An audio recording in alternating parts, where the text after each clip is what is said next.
Hi, and welcome to Promoting Research on Social Media, How to Do It and Why It Matters. I'm Gabrielle McDonald. I'm the Digital Communication Specialist for Anesthesiology, where I manage the journal's social media program and run all of our multimedia projects, including the journal's podcasts, videos, and visual abstracts. I'm Madeline Sendek. I am the ASA Monitor Multimedia Publication Specialist, where my position focuses on promotion of the ASA Monitor, and one area within that is managing our social media presence. Social media online attention factors have real-world implications for the betterment of science, and ultimately that is what journals are striving toward.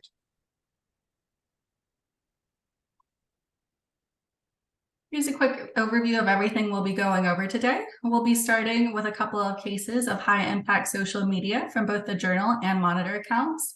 Then we'll move on to why this type of promotion is critical not only for spreading your research, but for nurturing science as a whole. Next, we'll go over some key steps for promoting your research, followed by more specific tips and tricks. And to finish off, we'll hear some personal anecdotes from a couple of notable social media figures and dive deeper into the networking aspect of social media. So here's our first example of a high-impact social media post, which some of you may have seen before. In March 2023, I posted this dramatic cervical spine injury article to all of the anesthesiology social media accounts, and it instantly generated a lot of impressions, engagements over the next week. What I really love about this example is just how well it illustrates what a low commitment, high return social media can be. As you can see from the screenshot of the post on the right, I just attached an image from the article and utilized the article's title as the post text. Nevertheless, this very simple, very bare bones post ultimately resulted in over 40,000 page views and 1,500 PDF downloads. And taking a look at the altmetric donut on the lower left side of the screen, we can safely say that this article's popularity is directly due to the attention it received on social media, given that the article's attention score is 100% made up of Facebook and Twitter mentions. So had we not promoted this article on social media, it would not have received nearly as much attention as it did. And here's another nice example of a high impact social media post. In this case, the post is just a little bit more time intensive with a more detailed caption. However, there's still nothing that crazy about it, given that there's no hashtags or tagged accounts. Nevertheless, the post still generated widespread acclaim on both Facebook and Twitter, which again led to significant page views and downloads, as well as another altmetric score largely made up of social media mentions. One of the top advantages of using social media is giving anesthesiologists the latest research in small, digestible snippets. Social media can foster a wealth of dialogue and change how new information comes to researchers' attention, and allows for communication to occur in public spaces, which can enhance collaboration and bridge gaps. These are two examples of high impact Instagram posts because they resulted in above average number of reactions on Instagram through the likes and comments. When you engage through likes and comments, it helps the post show up in more people's feeds and increases the visibility of that post and topic, which can increase the article's educational impact. So here in these two examples, we see just a lot of dialogue in the comments and then a really high number of reactions for the ASA's Instagram. So why does it matter? It's been shown that social media presence of journals correlates with other metrics, including readership and impact, such as citations. When scientists use social media, they can influence how science is presented and perceived. Social media also offers a place to explain academic research to a broader audience, including international audiences, and it can be used as a dialogue platform to encourage collaboration and teamwork. Social media is expediting the sharing and discussion of papers, and the immediacy of social media leads to papers being shared as soon as they are available. This can stimulate a faster pace of knowledge sharing and is a form of critical appraisal. When research is put on social media, it brings studies to a spotlight, making it easier to find the papers you might not otherwise know about. And 84% of anesthesiology's all-time research attention is from social media.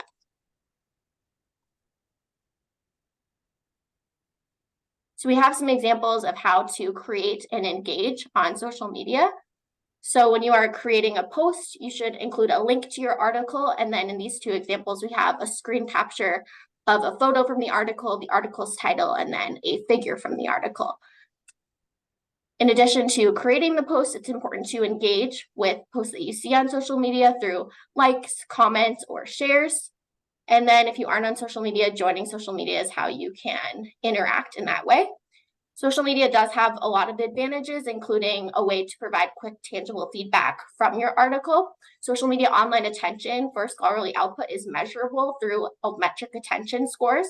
Social media can show audience interest in more visible, rapid, and unique way when compared to citations. And higher altmetric attention can garner quotations and citations in the future.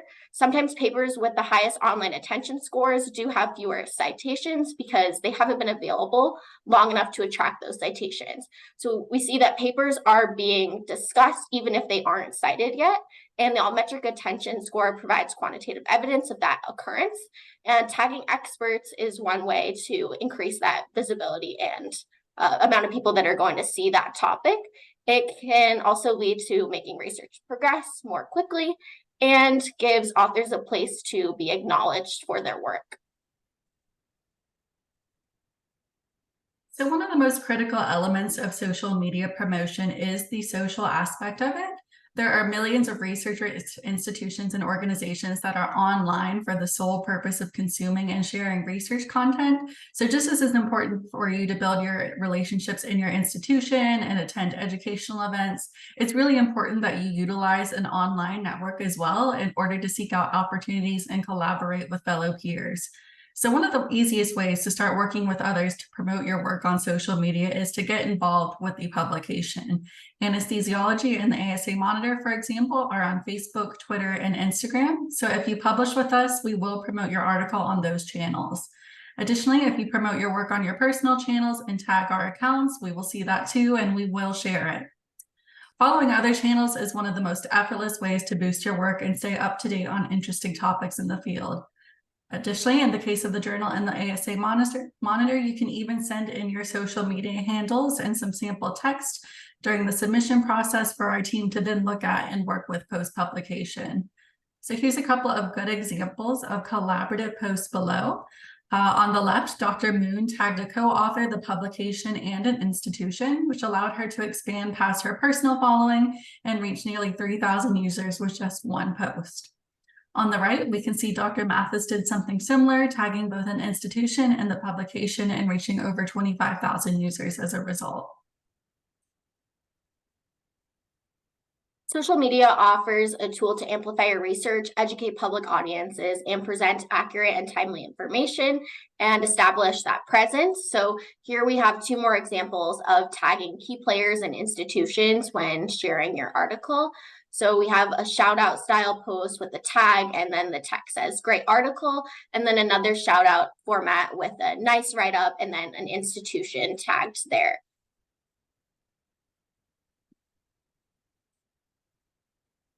So far, we've really talked about what a quick, simple process social media promotion can be, especially if you're just starting out or you don't have a lot of time. But if you really want to maximize the impact of your research on social media, it is important to be strategic.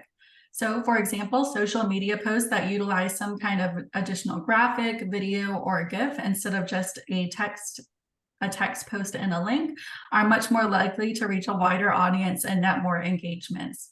Luckily, when you publish, it's already pretty likely that there's some sort of supplemental content associated with your article, whether it be a figure or a table. So we have an example of that here on the left.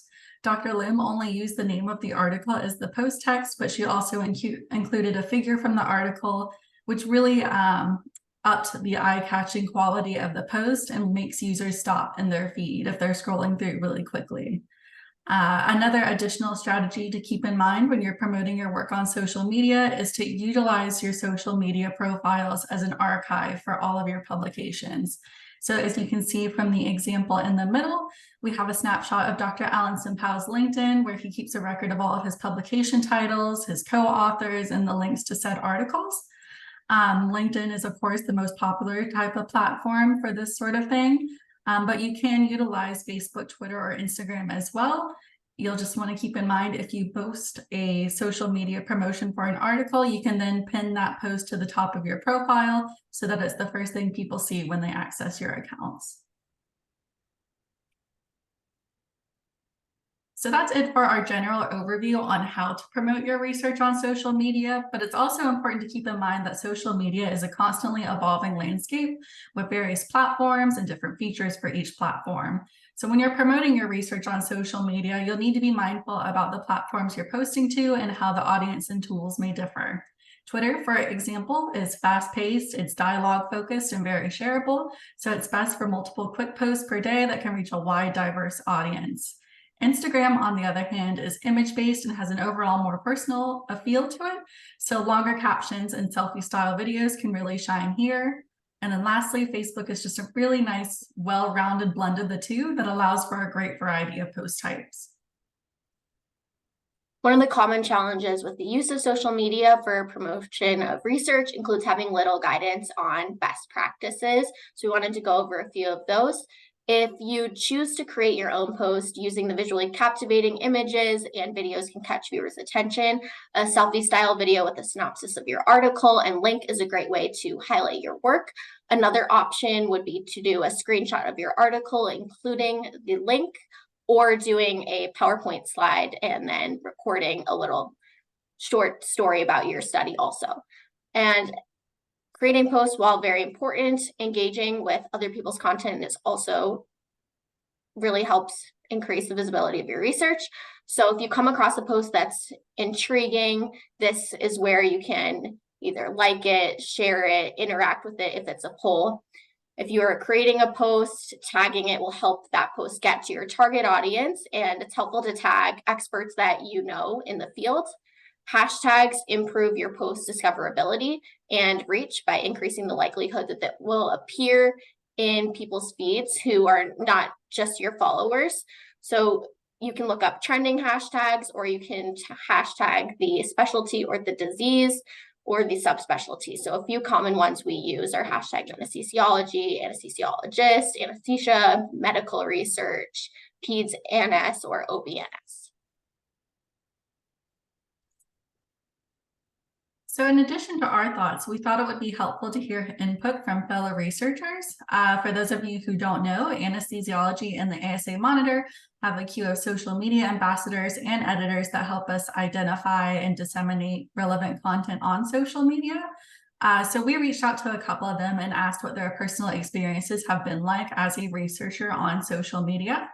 Our first one here, Dr. Alison Powell from the University of Pennsylvania, really emphasized that social media, it offers a great scientific community that allows researchers to share their work in a way that's easy, free, and effective. Additionally, it can enhance one's career by revealing opportunities to collaborate and network with both authors and editors alike. We also asked the ASA Monitor social media editor why she thought it was important to promote research on social media, how it has influenced her own research and provided her with career opportunities. She shared that social media allows for increased visibility without promotion of research and your work. Most articles go unread. It reaches more people, and it has allowed her to network, collaborate on research projects. She's been offered speaking opportunities. It's led to promotions in her career and also leading to meet social media friends in real life, especially at conferences. Social media can be unpredictable, informal, and interesting. It can elicit productive dialogue where researchers can consult larger networks of experts.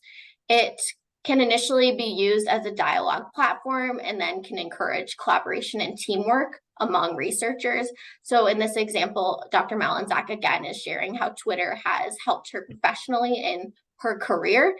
And then in the other example, Dr. Bugart and Amy Vincent, they share that they initially met on social media and then were able to further collaborate with their research together after that initial meeting, and they did publish an article in the ASA Monitor. So this is an example how research is driving social media discussion, and then social media discussion is actually driving more scholarly output and then making articles more evergreen. Anesthesiology and the ASA Monitor recognize the collaborative nature of scholarly publication and share research published in the journal. with the broader scientific community through social media. So this is why we have the social media ambassador program, and we have a social media editor at the ASA Monitor. Social media indefinitely is measurable using the Altmetric attention scores and other tools, which drives the universal recognition of social media as means to disseminate scholarly work. More medical journals are starting to see the social media positions as really important for promotion of research and also other multimedia tools like podcasts. The amount of time and level of effort that this requires is becoming more recognized. Social media ambassadors and editors also have opportunities to be the most visible members of journal editorial boards. This gives them the opportunity to be a voice and public leader for the journal and to collaborate with other authors, share journal content. And all of this is just becoming increasingly important for increasing online attention scores, combating misinformation, ensuring content accuracy, and elevating engagement. Many social media editors or ambassadors have held informal positions before being appointed to a social media editor position in official capacity. But these, if you are interested in it, a pathway to these positions would be to create an account, amplify studies and specialty news that you think is interesting and is important, because as we saw, these positions are providing opportunities for women and other underrepresented minorities and helping bringing diversity to editorial boards. All right, so thanks again for joining us today. Again, I'm Gabrielle McDonald, and that's Madeline Sendek. If you have any questions about what we discussed today or about social media in general, about any of the publications, social media ambassador programs, feel free to reach out to us at the provided emails.